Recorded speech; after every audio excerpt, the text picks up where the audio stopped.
Now, the funniest part is by looking at all this stuff, you would think I'm John Wick, but I'm not. And it's funny also because of the fact that I know I just jumped into like a conversation like super randomly, but it's so funny. But getting into airsoft, John Wick really was a huge influence. But I was gonna have my airsoft be Brown Wick. My airsoft account was gonna be Brown Wick. But then I was like, nah, that's a little crazy. Besides that, we got the loadout right here. We're not focusing on the pistol right now. The pistol is sick. See, that's how he checks. There's a BB in the chamber or a bullet in the chamber. Sorry, I just disrespected Mr. Wick over here. But today is my honest review on the Gen-12 by Wolverine. So let me just make this as quick as possible. I don't even want this thing to be super long. But what I am going to say right now is that I will explain like my modifications at the end of this video. And I'm going to try to put timestamps. Probably not right away, but as soon as I can. So I'll let you guys know exactly what I've done to this and what I think is good to do with this outside of the review. So with that being said, without further ado, let's get into the review for the Gen-12.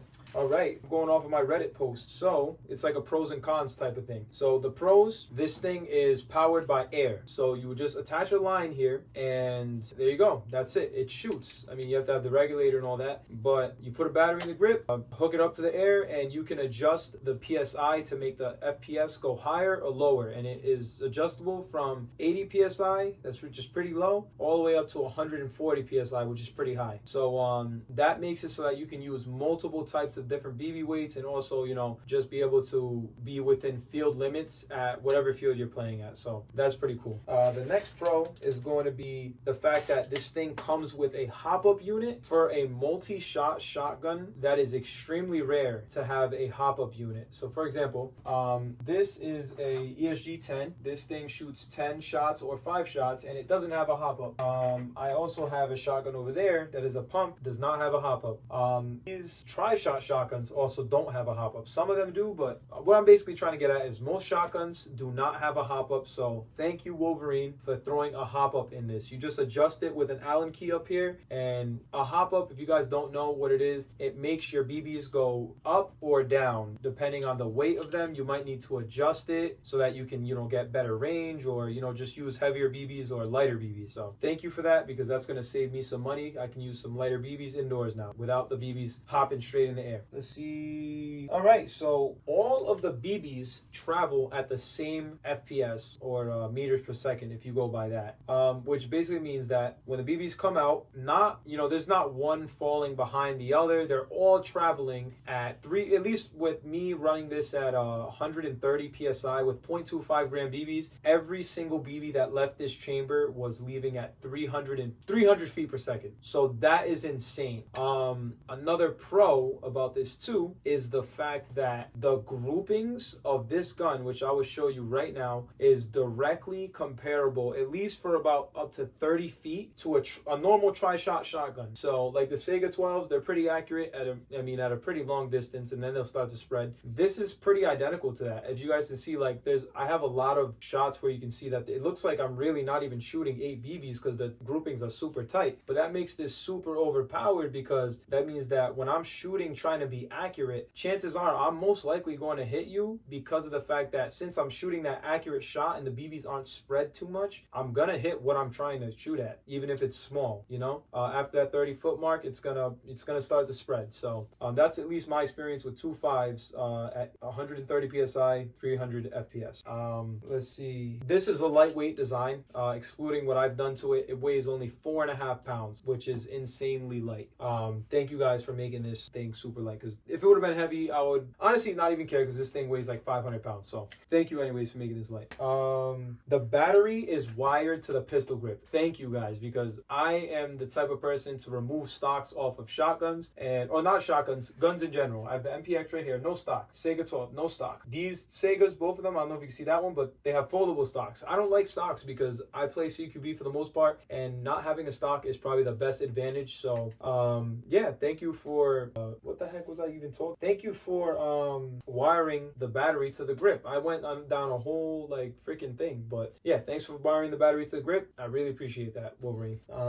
Also, the orange tip of this gun was extremely easy to remove. All you had to do was, obviously this is modified, but you see that it's you twist this to the right, so it's righty loosey, and this thing comes right off, and you can just literally push out the orange tip that was in this muzzle. So, oh shoot, that's actually crazy that my camera just started picking me up. But lefty tighty, righty loosey with that muzzle, and that orange tip comes right off. You don't got to get a heat gun or anything like that. Let's see. So that is everything for the pros. Now the cons. Let's get into these freaking cons, guys.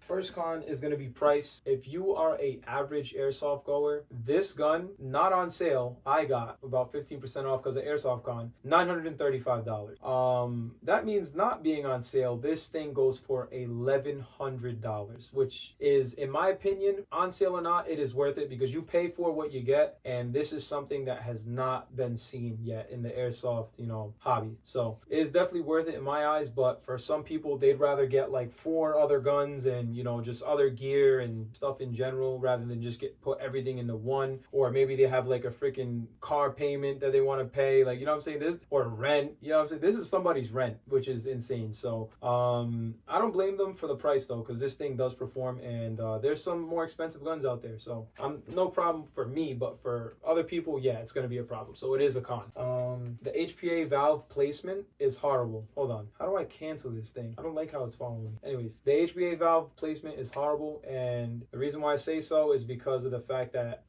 with the stock that comes with this gun, not the one that I made, it gets in the way. Like, you have to really fully extend it, and it's like basically out here, and it's just a pain in the ass. It's such an awkward angle to put the line in at. So yeah, that sucks. All they had to do was angle it downward a little bit and it would have been perfect. But sometimes things happen and you gotta learn from them, right? So yeah, that's a con.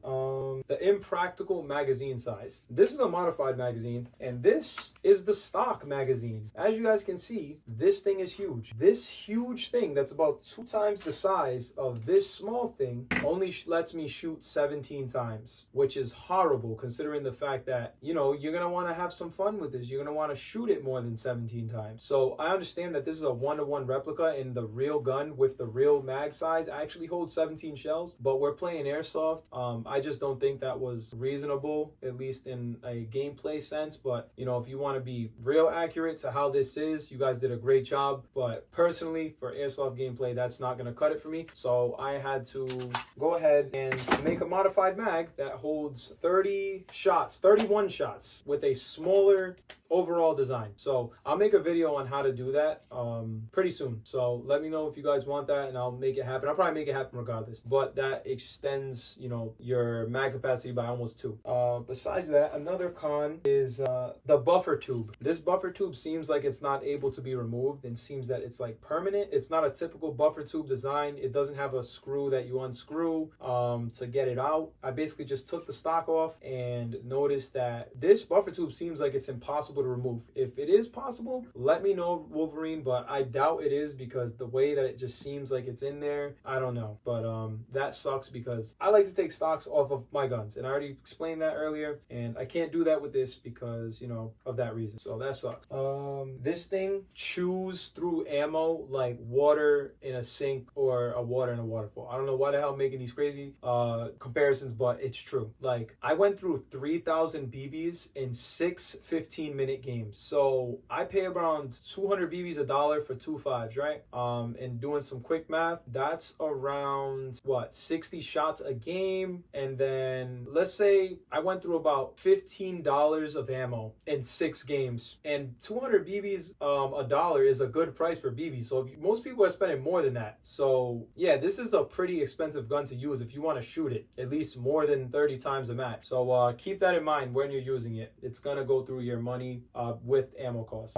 Sometimes this trigger is weird when it's in semi-auto mode. I have it set to the fastest setting for you to shoot, but even in semi-auto, it lacks sometimes when I press it, because of the fact that I think it just wants you to like fully release the trigger more than it would if you were to have it on fully auto mode. Because when I go down fully auto mode, it will shoot as fast as I pull the trigger, even like just trying to tap fire it, not using it for fully automatic, because fully automatic's banned usually. I feel like when you put it in auto mode, the trigger response is better. That's basically all I'm getting at. The trigger response sucks in semi, but it's a lot better in auto mode, without holding the auto, obviously, because that's not allowed. And lastly, this imitation bolt, this is a little pet peeve. Like, I feel like people probably not going to care about this, but this imitation bolt easily gets scratched on the inside, and it looks really ugly. It looks really ugly, and I do not like that. When you pull it back, it just scratches that paint inside of there, which is glossy, so it just kind of ruins the look for me. And yeah, it kind of sucks. So with all of that being said, that is everything about this gun that I feel like you guys should know,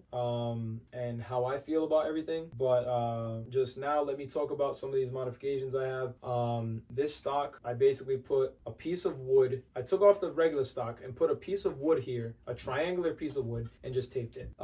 This muzzle brake is actually the stock muzzle brake, believe it or not, but I taped around it, and let me just show you a little bit. Taped around it, and as you can see, I put a brighter R tracer unit in there, and then I have another shotgun tracer in here too that I sawed this off here so that I'd be able to untwist this and charge this tracer along with charging this tracer. But this is this first thing is the stock muzzle. It can fit a brighter R tracer, a brighter C tracer, the internal of the tracer. So that means you got to remove the tracer shell, but you also have to put some freaking like tape around the tracer diameter so that it can fit snug in there. Otherwise it'll be wiggling around. You might break the tracer from shooting it, and your accuracy might be all messed up. So be very careful with that. Other than that, and again, this is lefty tighty, righty loosey. Other than that, I put a flashlight in here. I like the key mod because I was able to, I mean, any type of like M-lock, key mod, whatever, you can stick your you can run your wire through there, so it's not like all out over the place when you have a pressure switch. And yeah, I'm gonna make a video about how I made this magazine, as you can see right here. Yeah, I'm gonna show you guys a video. This thing is not even focusing, but I'll make a video on how I made this magazine. And that's pretty much it, guys.